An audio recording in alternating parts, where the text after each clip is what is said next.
జైమిన్ దినపత్రికకు వెళ్ళే ముందు ప్రధానంగా ఉన్నటువంటి వార్తలు కూడా చెప్తున్నాను. ఇది కూడా ఓరుగల్లులో గర్జించిన సింహం, ఓరుగల్లులో గర్జించినటువంటి సింహం. ఆయన దళపతి కాదు, నిజంగా సింహం. మనం ఎన్నో చూసాం. కేసీఆర్ ఏం మాట్లాడుతున్నాడు అని ఇవాళ ఇండియా వర్సెస్ పాకిస్తాన్ మ్యాచ్ ఏ విధంగా ఉంటుంది, క్రికెట్ మ్యాచ్ ఏ విధంగా తలపడుతుందో ఆ తరహాలో చూసి ఏం మాట్లాడుతున్నాడు పెద్ద ఆయన అని నాకు అనేక మంది కాల్ చేసేది. పెద్ద లైవ్ కోసం అనేక మంది చూసిళ్ళు. కేసీఆర్ ఒక చరిత్రాత్మకమైనటువంటి నిర్ణయాలకు పునాది అని, ఆయనకున్నటువంటి నాలెడ్జ్లో, ఆయనకున్నటువంటి మేధ సంపత్తిలో, ఆయన చదివినటువంటి అనేకమైనటువంటి బుక్స్లు చెప్పినటువంటి జ్ఞానంలో తెలంగాణ రాష్ట్రానికి ఒక రియల్ హీరో ఎవరంటే కేసీఆర్ గారు. ఎందుకు రియల్ హీరో అంటే ఆయన సాధించిండు, సంపాదించుకున్నాడు, పెట్టిండు. సాధించుకున్నాడు, తర్వాత సమాజానికి అందించిండు. అందుకోసమే దళపతి అయ్యిండు. గులాబీ దళపతి 20 సంవత్సరాల పోరాటంలో ఇవాళ ఓరుగల్లులో గర్జించినటువంటి గులాబీ దళపతి ఈ దేశ రాజకీయాలనే అతలకుతలం చేసినటువంటి వ్యక్తి కూడా కేసీఆర్ గారు. తెలుగు రాష్ట్రాల నుంచి ఎవరు కూడా సాహసం చేయలేదు. ఆ సాహసం చేసేటువంటి ప్రయత్నం చేస్తే వాళ్ళను రాజకీయాలు లేకుండా చేసిళ్ళు. ఎందుకు ఆ విధంగా చేసేలో కూడా ఎగ్జాంపుల్ చెప్తాను. బీజేపీ పార్టీకి లక్ష్మణ్ అనేటువంటి వ్యక్తి ఒక మాదిగ బిడ్డ జాతీయ అధ్యక్షుడిగా ఉన్నటువంటి సందర్భాలు ఉండే. బీజేపీ జాతీయ అధ్యక్షుడు ఒక మాదిగ బిడ్డ ఉన్నటువంటి క్రమంలో ఆరోపణలు చేసి డబ్బులు తీసుకొని మోసం చేస్తున్నటువంటి ఒక ఆరోపణతోని ఉన్నటువంటి పేడ్ ఆర్టికల్ రాసి ఆయనని ఇబ్బందులకు గురి చేసి చంపేసేటువంటి ప్రయత్నం చేసింది బీజేపీ గవర్నమెంట్. అప్పుడు బీజేపీ గవర్నమెంట్లో బీజేపీ చేసినటువంటి ఆలోచన. ఆ తర్వాత దామోదర సంజీవయ్య అనేటువంటి ఒక దళిత బిడ్డ 1956లో ముఖ్యమంత్రి అయిన సందర్భంలో తర్వాత ఎవరు కూడా కాలేదు, దళితులు అంటే ఎవరు కూడా కాలేదు. ఇక మూడవ విషయానికి వస్తే మేధావులు బాబు జగజ్జీవన్ రామ్ అనేటువంటి వ్యక్తి, బీహార్ సంబంధించిన వ్యక్తి, ఒక దళిత బిడ్డ, ఒక మాదిగ బిడ్డ. ఆయన దేశానికి ప్రధానమంత్రి అయ్యేటువంటి అవకాశం ఉన్నప్పటికీ ఉప ప్రధానిగా మాత్రమే చేసిళ్ళు. అది ఒక కుట్ర కుతంత్రాల భాగంగా అంబేద్కర్ గారు, గాంధీ గారు అక్కడ ఉన్నటువంటి బలిపశువుల్లో ఒక జాతి అంతరించిపోయింది. ఇక తెలుగు రాష్ట్రాల వారు చూసుకున్నట్లయితే ఇప్పటి వరకు అయినటువంటి దాఖలాలు అంటే పరిపాలించేటువంటి నాయకులు వీళ్ళు మనుషులు కాదు, వీళ్ళు పరిపాలించేటువంటి సత్తా, దమ్ము, ధైర్యం ఉండదు, వీళ్ళు ఊరికి వెలువయ్యబడ్డటువంటి జాతులు అంత దూరంలో ఉండాలి అనేటువంటి కోణంలో ఇప్పటికీ జరుగుతున్నటువంటి రాజకీయాలు. నువ్వు ఎమ్మెల్యే అయినా, ఎంపీ అయినా, మినిస్టర్ అయినా, నువ్వు ఐఏఎస్ అయినా, ఐపీఎస్ అయినా నీ కులం ఏందో గుర్తుపెట్టుకో. నీ కులం ఆధారంగానే ఉంటుంది, నీ మతం ఆధారంగానే ఉంటావు. నిన్ను దగ్గరించుకొని గుండెలకు కత్తుకున్నానంటే అదంతా దొంగ ప్రేమలు. ఇవాళ రాజకీయాలు కూడా దొంగ ప్రేమలు, దొంగ రాజకీయాలే జరుగుతున్నాయి, డబ్బు రాజకీయాలే జరుగుతున్నాయి,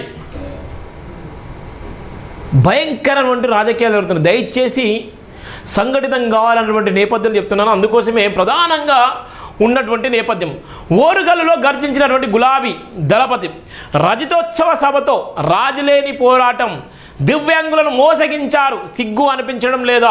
బీఆర్ఎస్ కార్యకర్తలను కంటికి రెప్పలా కాపాడుకుంటాం, కమిషన్ల కాంగ్రెస్గా పాలన కొనసాగుతుంది, ప్రజాస్వామ్యాన్ని అంచివేస్తున్నారు, తెలంగాణ రాష్ట్ర ఏర్పాటు కోసం రాజులేని పోరాటం చేశాం, 18 నెలలకే కాంగ్రెస్ పార్టీపై ప్రజల్లో పూర్తి అవిశ్వాసం నెలకొంది, 3 మెడికల్ కాలేజీలను 33కు పెంచాము, 60 ఏళ్ల సమస్య రాష్ట్రంలో మల్లగొల్లలు పడ్డాము, దగాపడ్డ తెలంగాణను ఛేదించి సాధించుకున్నాము, రాష్ట్రానికి అప్పుడు ఇప్పుడు ఎప్పుడు విలన్ కాంగ్రెస్ పార్టీ. రజతోత్సవ సభలో కేసీఆర్ సందేశం, కేసీఆర్ నోట ప్రముఖుల పేర్లు, బీఆర్ఎస్ సభ సక్సెస్. డాక్టర్ బరిగల శివ ప్రధానంగా రాసినటువంటి వార్త. ఎందుకు ఇవన్నీ చెప్తున్నంటే ఇవాళ ఉన్నటువంటి గర్జించిన సింహం ఎన్ని లక్షల మంది వచ్చిళ్ళు అంటే అన్ని లక్షల మంది వచ్చిళ్ళు. వాళ్ళందరూ వ్యతిరేకంగా వచ్చారు. వాళ్ళు డబ్బులు తీసుకున్నారా, బిర్యానీ తీసుకున్నారా, మందు పొట్లాలు తీసుకున్నారా, ఇంకేమైనా ఉద్యోగాలు తీసుకున్నారా, లేకపోతే ఇంకేమైనా ఏసీలా, వాళ్ళు నిజంగా ఏమైందో కానీ లక్షలాది మంది గులాబీ కండువ కప్పుకొని వచ్చిళ్ళు.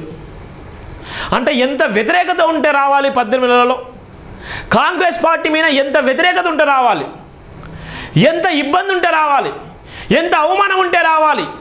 18 నెలలకే మీకు ఇంత అహంకారం ఉంటే రాబోయే రోజుల పరిస్థితి ఏంది? ఇప్పటికే నమ్మలేనటువంటి పరిస్థితి ఇలా కాంగ్రెస్ పార్టీ ఉంది. ఒక మంత్రి అందుబాటులో ఉండరు, ఒక మంత్రిగా పనిచేసేటువంటి దగ్గర ఉన్నటువంటి పిఎల్ అందుబాటులో ఉండరు, ఓ అడిషనల్ సెక్రటరీలు అందుబాటులో ఉండరు, ఒక పిఆర్ఓలు అంటే సమాచారం ఇవ్వరు, ఒక ఉన్నటువంటి రెస్పాండ్ గారు, ఇవాళ ఉన్నటువంటి మంత్రులు ఇవాళ ఒక్కొక్కరు కోఆర్డినేషన్ ఉన్నది, ఎమ్మెల్యేలు అందుబాటులో ఉండరు, ఇవాళ ఉన్నటువంటి ఐఏఎస్ ఐపీఎస్లు అందుబాటులో ఉండరు, ఇవాళ ఏక్ నిరంజనంగా ఉన్నటువంటి రేవంత్ రెడ్డి ఒక్కడే అన్ని తనే నడిపించుకుంటే ఇలా నేను ఇబ్బందులు గురి చేసేటువంటి ప్రయత్నం చేస్తారు. అందుకోసమే దగాపడ్డ తెలంగాణలో తిరగబడ్డటువంటి గులాబీ బాసు ఇవాళ ఉన్నటువంటి లక్షలాది మంది ఇవాళ ఓరుగల్లు పాట పట్టిలంటే, ఓరుగల్లు గడ్డ మీద ఇవాళ గర్జించాలంటే ఏ విధంగా ఉందో కాంగ్రెస్ పాలన మీద అనేటువంటి సందేహం అయితే మనకు అర్థమైపోయింది. 18 నెలలకే తిరగబడ్డటువంటి బీఆర్ఎస్ ఏం స్టాండ్ తీసుకోబోతుంది? ఇప్పుడున్నటువంటి రాజకీయాలు ఏం లేవు కదా, ఇంకా 4 సంవత్సరాల టైం ఉంది. ఇంకా ఎమ్మెల్యే ఎలక్షన్లకు ఎంపీ ఎలక్షన్లకు 4 సంవత్సరాలు ఉంది. ఒకవేళ నిజంగానే ఎన్నికలు వస్తే ఇదే బహిరంగ సభ పెడితే జనం ఎటువైపు ఉంటారు, జనం పరిస్థితి ఏంది అనేటువంటిది కూడా ఇలా తర్జనగా ఉన్నటువంటి నేపథ్యం ఉంది. ఏది ఏమైనప్పటికీ కమిషన్లకే కాంగ్రెస్ పార్టీ వత్తసు పలుకుతుంది. 18 నెలల్లో అనేక మందిని మోసగించింది, అనేకమైనటువంటి హామీలు ఇచ్చి ఇప్పటివరకు నెరవేర్చలేదు. హామీలు అంత మాత్రమే ఇచ్చింది కానీ ఇంతవరకు ఏం చేయలేదు.